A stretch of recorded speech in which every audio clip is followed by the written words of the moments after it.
متى ستصلي؟ متى ستقف بين يدي الله بقلب منكسر؟ متى ستعود من كل هذا الضياع وتقول يا رب سامحني؟ قد تؤجل الصلاة لأنك ترى نفسك غير جاهز، تعتقد أن ذنوبك كثيرة وأنك لا تستحق القرب، لكن الحقيقة الله لا ينتظر الكاملين، بل ينتظر التائبين المنتظرين المكسورين. صلاتك لا تحتاج أن تكون مثالية، تحتاج فقط أن تكون صادقة.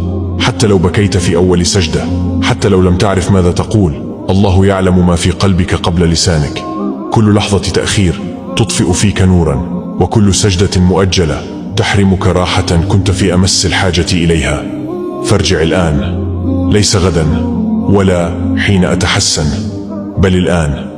لا تؤخر الصلاة من أجل قلب موجوع ولا من أجل حياة مزدحمة، لأن الراحة التي تبحث عنها تبدأ من تلك السجدة. متى ستصلي؟ حين تدرك أن الله ما أغلق بابه يوما، بل نحن من تأخرنا عن الدخول.